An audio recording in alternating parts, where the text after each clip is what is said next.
La ofensiva revolucionaria en Cuba, un crimen de lesa economía. La llamada ofensiva revolucionaria en Cuba, que tuvo lugar en 1968, no fue otra cosa que un despojo por la fuerza de las propiedades de los ciudadanos cubanos. No importaba cuán pequeño fuera tu negocio, tenían que quitártelo. Las situaciones que se generaron en algunos casos no pueden definirse con una sola palabra. Habría que decir que es una mezcla de lo infame con lo absurdo. Con el objetivo de erradicar el capitalismo, alcanzar el control total y supuestamente avanzar hacia una economía socialista planificada, se cometió este gran crimen contra las personas y contra el país. Aquí hablaremos del contexto histórico, los objetivos, las medidas implementadas y las consecuencias de la ofensiva revolucionaria en Cuba. En 1959, la revolución cubana liderada por Fidel Castro derrocó al régimen de Fulgencio Batista, instaurando un gobierno revolucionario que prometía profundas reformas sociales y económicas. Los primeros años de la revolución estuvieron marcados por la implementación de políticas de despojo de propiedades a sus dueños, sin ofrecer ninguna remuneración, y las medidas que supuestamente iban a barrer con las diferencias entre las personas. Tensiones con Estados Unidos. La expropiación de propiedades estadounidenses y las alianzas crecientes de Cuba con la Unión Soviética llevaron a un embargo económico por parte de Estados Unidos en 1960. A los que dicen que este contexto de aislamiento económico jugó un papel crucial en las decisiones políticas y económicas del gobierno cubano, tengo que decirles que ya Castro había decidido desde mucho antes de la caída de Batista el rumbo que seguiría, y era el del comunismo. La ofensiva revolucionaria pretendía consolidar el socialismo en Cuba, eliminando las estructuras económicas capitalistas que aún persistían. Esto implicaba la nacionalización de todas las empresas privadas restantes, desde grandes industrias hasta pequeños negocios. Lo único que lograron consolidar fue la miseria. Centralización del control económico. Tener el control económico en manos del Estado era lo más importante, porque quien controla la economía tiene el poder. Al nacionalizar todas las empresas, el gobierno buscaba planificar y dirigir la economía alineándola con los principios del socialismo. Ya sabemos a dónde lleva esto, con paso más rápido o menos rápido lleva a la pobreza, la miseria e in extremis a la hambruna. Movilización de la sociedad. La ofensiva revolucionaria también quería dar a la mayoría un sentido de participación y pertenencia, movilizar a la población cubana y dividirla, generando animosidad contra los que hasta poco tiempo antes disfrutaban de una situación económica más holgada. Participar activamente en la construcción del socialismo se convirtió en la persecución y segregación de los expropiados, como ya dije, por muy pequeño que fuera su negocio. Se buscaba fomentar el odio entre las clases. Nacionalización masiva. En marzo de 1968, el gobierno cubano lanzó la llamada ofensiva revolucionaria con la nacionalización masiva de más de 55.000 pequeños negocios, incluyendo tiendas, restaurantes, talleres y cualquier otra forma de empresa privada.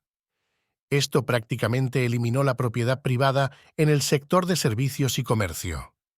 La economía cubana fue reorganizada para ser completamente planificada y centralizada. Se establecieron nuevos organismos y ministerios encargados de gestionar diferentes sectores de la economía y se implementaron planes quinquenales para dirigir el desarrollo económico. Control estatal de la producción y distribución.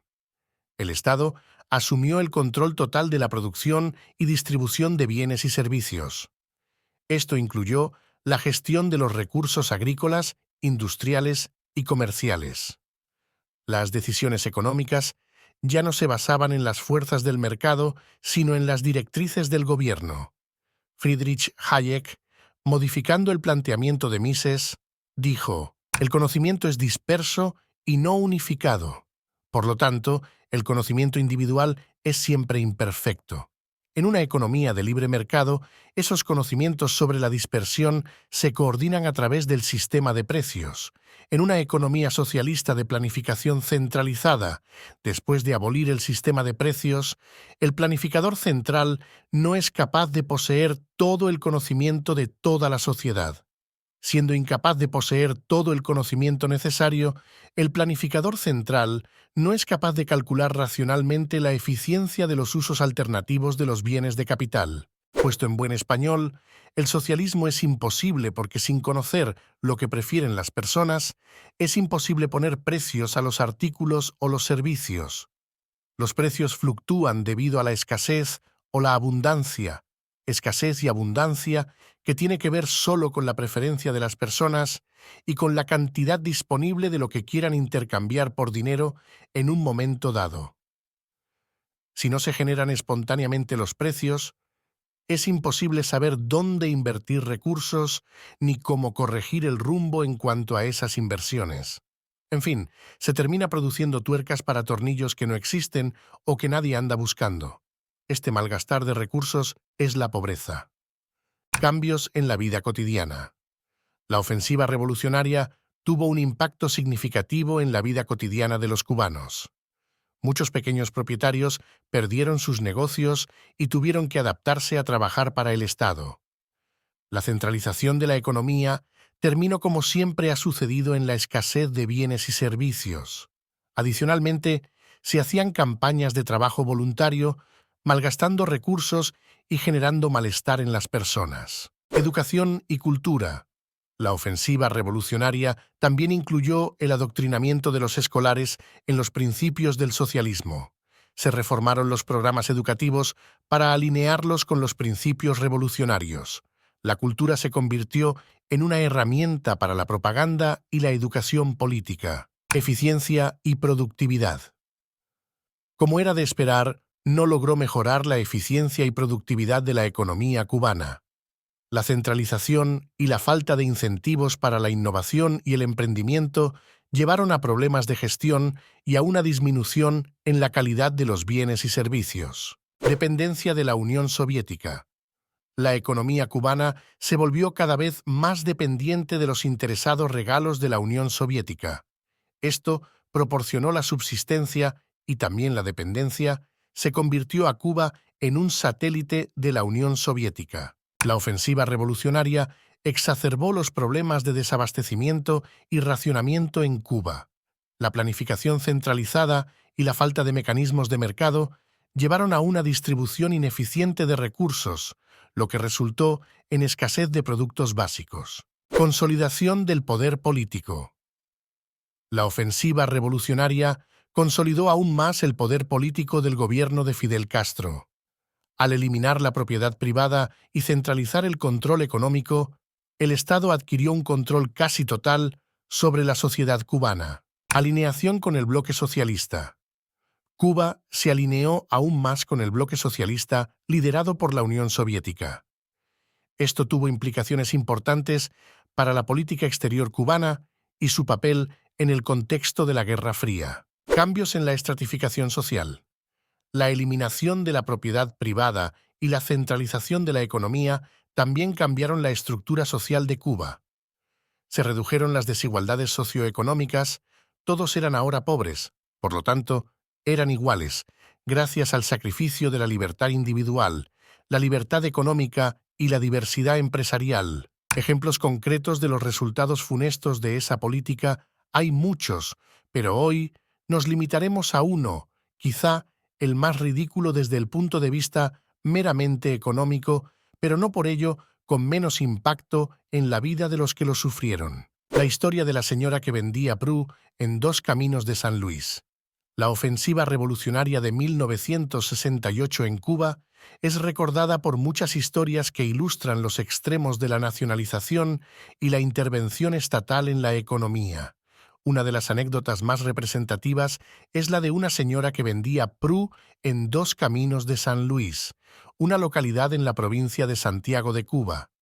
Esta historia muestra cómo las políticas revolucionarias afectaron incluso a las actividades económicas más pequeñas y tradicionales. El contexto del Pru en Cuba.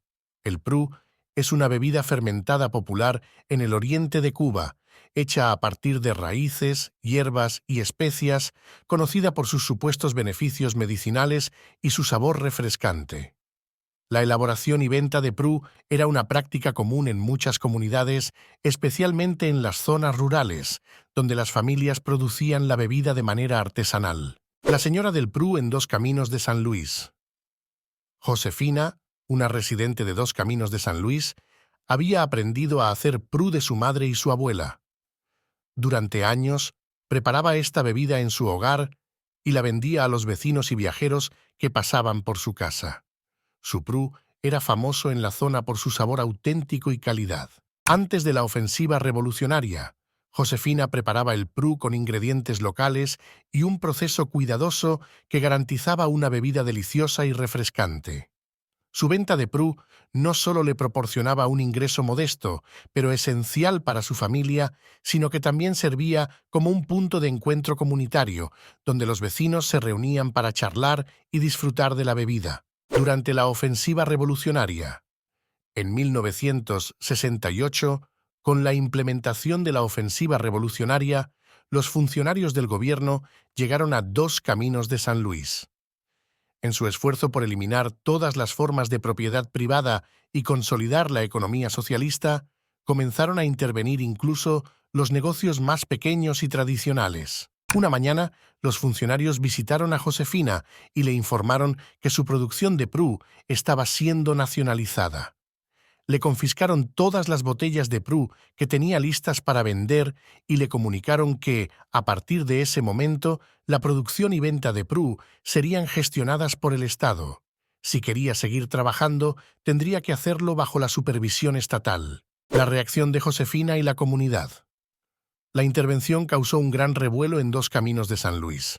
Los vecinos, que apreciaban la bebida de Josefina y la tradición que representaba, se mostraron indignados y desconcertados.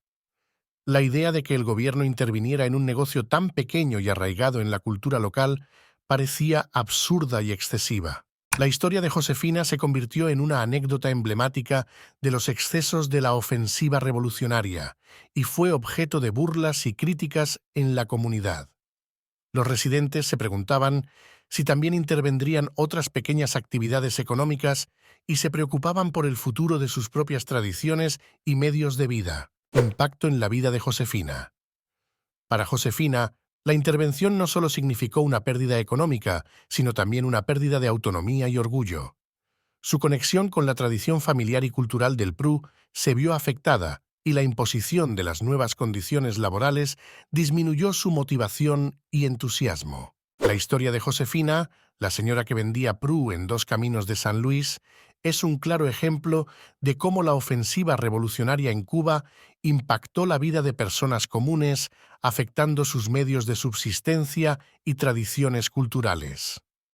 La intervención de un negocio tan pequeño y tradicional pone de relieve los excesos y las consecuencias no deseadas de las políticas de nacionalización y cómo éstas afectaron profundamente la vida cotidiana de los cubanos durante esa época.